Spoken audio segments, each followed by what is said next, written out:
মিলিয়ে ৩ million transfer করে স্বস্তির নিঃশ্বাস ছাড়ল। বহু আগে থেকেই কোম্পানি থেকে একটা মোটা অঙ্কের সম্মানী জমা হতো কৃতিকের অ্যাকাউন্টে। এতগুলো দিন জিদের বশে তাতে হাত না দিলেও আজ সেগুলোর হাত দিতে একটুও দ্বিধাবোধ করেনি কৃতিক। যদিও বা ওর সব অ্যাকাউন্টগুলো এখন শূন্য ব্যালেন্স হয়ে আছে, কিন্তু তাতে কি যায় আসে? ওরও যে ঠিক আছে, এটাই শান্তি। ডান।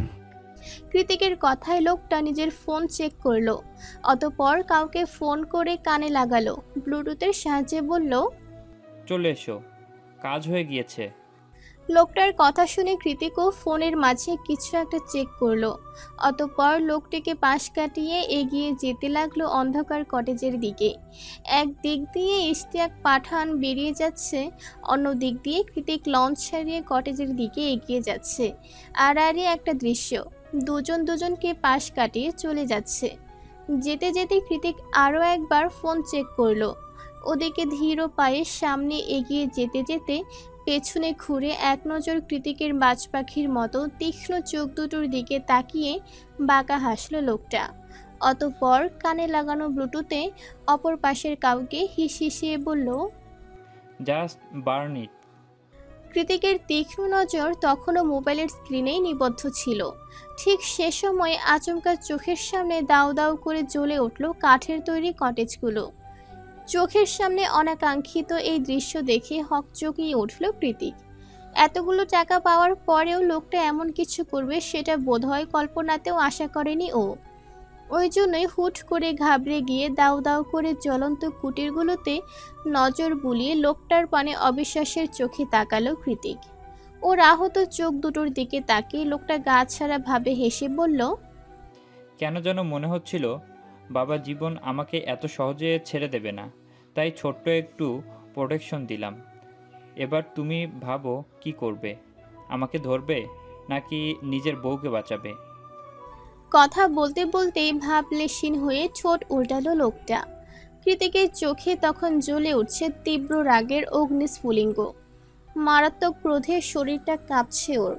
চোখের সামনে কটজগুলো পুড়ে যাচ্ছে, ভেতরে ওরও। ওদিকে লোকটার হাসি দেখে রাগ সংবরণ করার কোনো উপায় নেই। ইচ্ছে তো করছে এখনই কি এই লোকটাকে কেটে টুকরো টুকরো করে ফেলতে, কিন্তু কৃতিক দুয়ের মাঝে আটকা পড়ে আছে। লোকটা হাসছে দাঁড়িয়ে দাঁড়িয়ে। কৃতিক ওর হাসি মাখা মুখের দিকে তাকিয়ে তাচ্ছিল্য করে বলল, শুয়োরের বাচ্চা, আমি তোর থেকেও জঘন্য, শুধু ভদ্রলোক সেজে থাকি এই যা। কৃতিকের কথা এবার সত্যি সত্যি লোকটার কপাল কুঞ্চিত হয়ে এলো। ঠিক বুঝে উঠতে পারল না কোন দিক থেকে আদতে ঝড়টা আসবে। লোকটা লোকটা ভাবছে, ঠিক তখনই কোথা থেকে যেন ছুটে এসে পেছন থেকে লোকটার নাক বরাবর খুশি মেরে মাটিতে ফেলে দিল চোখের পলকে। লোকটার হাত পা সব বেঁধে ফেলল অ্যালিসা। তবে লোকটা এখনো খ্যাক খ্যাক করে হাসছে, যেন কিছুই হয়নি। এরকম মারধর খেয়ে অভ্যস্ত সে। ওর হাসি দেখে রক্ত উঠে গেল কৃতিকের মাথায়। লোকটাকে ইচ্ছে মতো পেটাবে বলে এগিয়ে আসতেও গিয়েও জ্বলন্ত কটেজ থেকে ওর চিৎকারের আওয়াজে ওর পা দুটো থমকে গেল অকস্মাৎ। এতক্ষণের রাগঢাক সব ঠিকই তুলে উঠে করে হুট করে একটা ভয়ানক কাজ করে বসলো কৃতিক। কোনো কিছু না ভেবে এগিয়ে গিয়ে আচমকা ঝাঁপ দিয়ে ঢুকে পড়ল জ্বলন্ত কটেজের মধ্যে। ওর এহেন কাণ্ডে চোখ মুখ খিচে চিৎকার দিয়ে উঠল অ্যালিসা। এই প্রথমবার অ্যালিসার কণ্ঠস্বর ভয়ার্ত শোনালো। আকুত ভয় মেয়েটাও কাছের বন্ধুকে হারানোর ভয়ে জর্জরিত হয়ে কেঁদে ফেলল ফুট করেই। আর হবে নাই বা কেন, ওরা তো একজন আরেকজনের আপনের চেয়েও আপন। ওদিকে যতক্ষণে অর্ণবার সায়র পুলিশের ফায়ার ফাইটার্স নিয়ে হাজির হয়েছে, ততক্ষণে কৃতিকের আর হদিস নেই। কারণ ইতিমধ্যে কটেজগুলোর সর্বত্র আগুন ছড়িয়ে পড়েছে।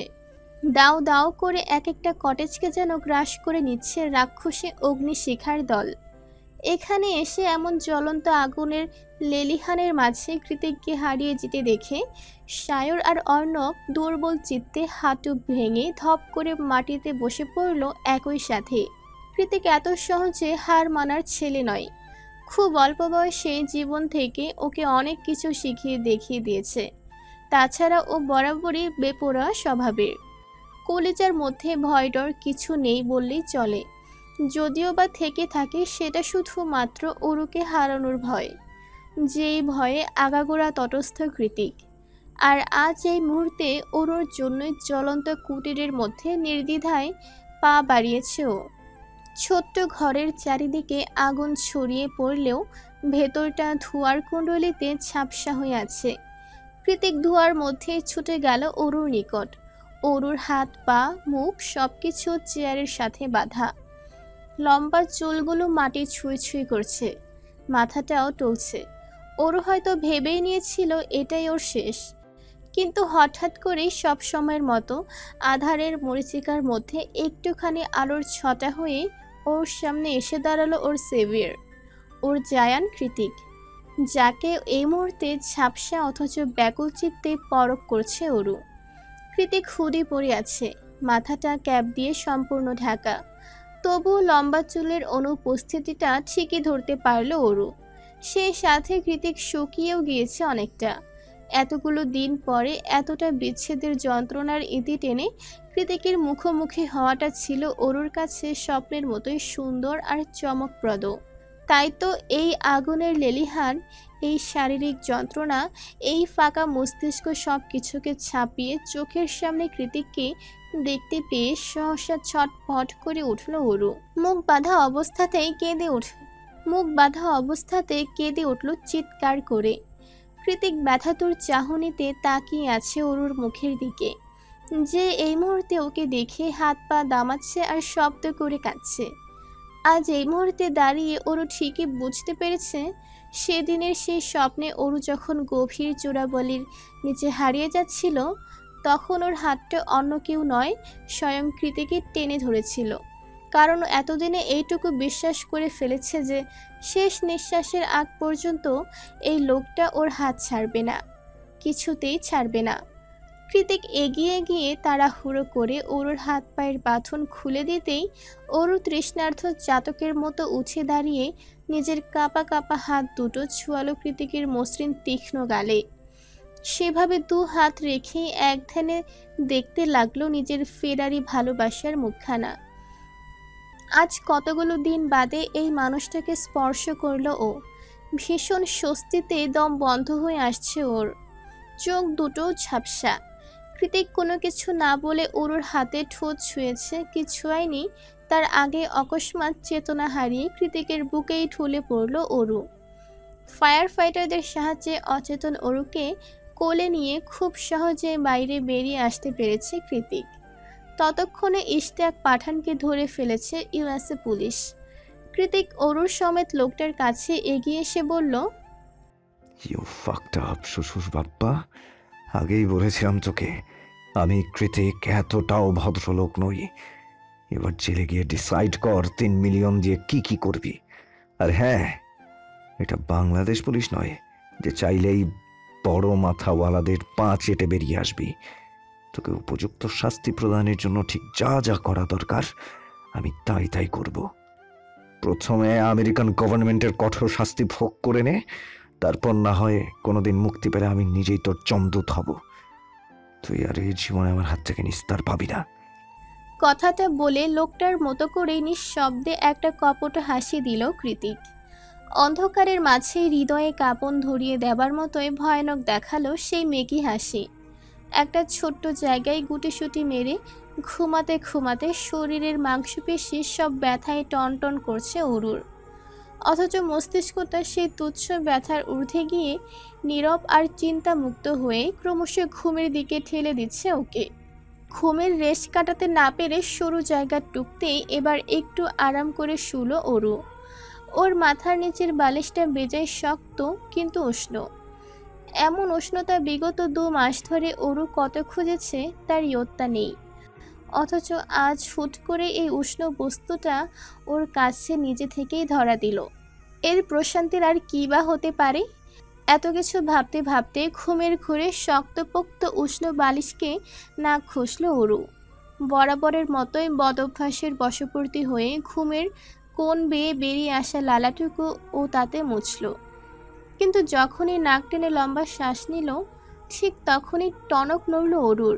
কারণ এখান থেকে ভেসে আসছে অরুর সবচেয়ে পছন্দের মাদকীয় সুবাস, ওর প্রিয় পুরুষের গন্ধ। এই স্নিগ্ধ ম্যানলি সুঘ্রাণটা শুধুমাত্র কৃতিকের শরীর থেকেই পায় অরু। তাহলে কি এটা কৃতিক?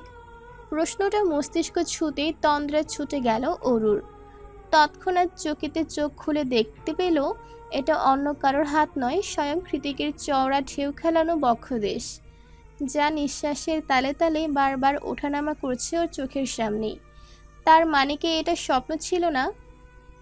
বেবি, কৃতিকের শান্ত গলার আওয়াজটুকু কানে ভেসে আসতে শোয়া থেকে ধর ফুরিয়ে উঠে বসল অরু।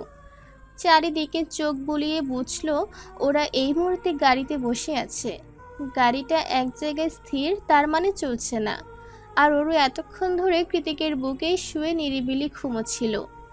চারিদিকে চোখ বুলিয়ে এতক্ষণ অরুর নজর গেল কৃতিকের দিকে, যে সেই তখন থেকে ওর পানে নিষ্প্রভ চোখে চেয়ে আছে। চোখের সামনে জলজ্যান্ত কৃতিককে দেখতে পেয়ে ওরও উদ্বিগ্ন হয়ে বলে উঠল, তুমি না মানে আপনি ঠিক আছেন? কৃতিক আস্তে করে অরুকে কাছে টেনে নিয়ে ওর কপালে কপাল ঠেকিয়ে হাসকি স্বরে বলল, সে ইট অ্যাগেইন বেবি। কি? অরুর ক্ষুদ্র প্রশ্নে কৃতিক কাতর গলায় বলল, তোর মুখে কতদিন এই ওয়ার্ডটা শুনি না, আবার ডাক তুমি করে। কৃতিকের কথায় অরুর চোখের কার্নিশ পেয়ে গড়িয়ে পড়ল তপ্ত নোনা জল। কৃতিকের এই সামান্য কথাতে কী যে পূর্ণতা ছিল তা ভাষায় প্রকাশ করতে পারবে না অরু। এই পূর্ণতাটুকু যদি টাকায় কেনা যেত তাহলে বোধহয় অরু নিজের শেষ সম্বল দিয়ে হলেও এই মুহূর্তটুকু বারবার কিনে নিত। কিন্তু হায়, অরুর সেই সাধ্য নেই, কোনো দিন ছিল না। তাই তো নিজের স্বামীর জীবন মরণের সন্ধিক্ষণে ও পাশে থাকতে পারেনি অরু। এক নজর দেখতে পারেনি তাকে। কত রাজ্যে নির্ঘুম কাটিয়েছে এই মানুষটার পথে, কতদিন মেঝেতে গড়াগড়ি খেয়ে কেঁদেছে শুধুমাত্র এই মানুষটা ওকে কেন অবহেলা করছে সেই দহনে। অথচ আজ সেই কাঙ্ক্ষিত মানুষটাই চোখের সামনে বসে এরূপ কাতরতা দেখালে কেই বা ঠিক থাকতে পারে? ওরও পারেনি, অগত্যাই কেঁদে উঠেছে বাচ্চাদের মতো ঠোঁট ভেঙে। হতবিহ্বল কৃতিক কন্দনরত অরুর দিকে মাথা নুয়ে ওর চুলগুলো আলতো হাতে মুঠিবদ্ধ করে একই সুরে বলল, কি হলো ডাক? I wanna hear your lovely voice baby. I desperately waiting for it. Kritik ওর জন্য এমনভাবে ব্যাকুল হয়ে উঠেছে দেখে অরু আর নিজেকে সামলাতে পারল না। মাথা উঁচিয়ে আলতো হাতে ওর পুরুষালী খড়খড়ে গাল দুটো স্পর্শ করে আজ প্রথমবারের মতো চোখ বন্ধ করে নিজ উদ্যোগে কৃতিকের ঠোঁটে ঠোঁট ছোঁয়ালো অরু। কান্নার তোর বেড়েছে বই কি কমেনি। সেই কান্নারত আওয়াজেই কৃতিকের ঠোঁটে চুমু খেয়ে রিনরিনিয়ে অরু বলল, তুমি আমার, তুমি যতবার শুনতে চাও ততবার ডাকবো, তবুও দয়া করে আর দূরে যেও না, মরে যাব আমি। অরুর এহেন কথায় কৃতিকের শক্তপোক্ত পাথর হৃদয়টাও হুট করে কেমন ধরে এলো। ও স্পষ্ট অনুভব করতে পারছে ওর হৃদয়ে কষ্ট হচ্ছে, ব্যথায় চিনচিন করছে বুকের বাম পাশটা। অগত্যাই অরুকে হ্যাচকা টান মেরে নিজের কোলে বসিয়ে শক্ত করে বুকে চেপে ধরল ওর ছোট্ট নারী শরীরটা। অরুকে শক্ত করে জড়িয়ে ধরে ওর গলায় মুখ গুজে দিয়ে অস্পষ্ট আওয়াজে কৃতিক বলল, বেবি, আমি মরে গেলে তোর কি হতো বলতো? কে ভালোবাসতো তোকে আমার মতো করে? সেই চিন্তায় তো এখন আমার প্রেশার ফল হয়ে যাচ্ছে। অরু কাঁদতে কাঁদতে জবাব দিল, আপনি মরে গেলে আমিও মরে যেতাম, আর কারোর ভালোবাসার দরকার নেই আমার। আপনি যা দিয়েছেন তা আমার এক জীবনের জন্য যথেষ্ট।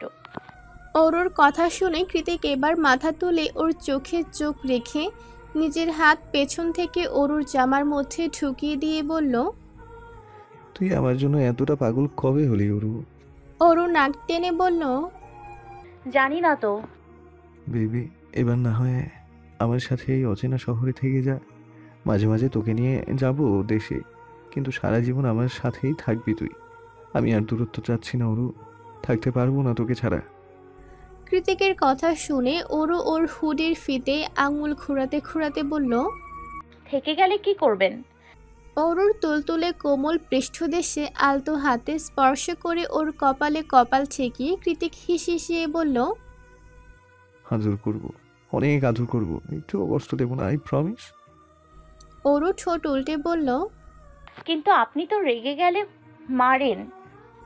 কৃতিকের হাতের স্পর্শ প্রগাঢ় হলো। সেভাবে জিভ দিয়ে অধর ভিজিয়ে কৃতিক জবাব দিল। আমি মারবো, আবার আমি আদর করব, সব আমি করব, আর কেউ না।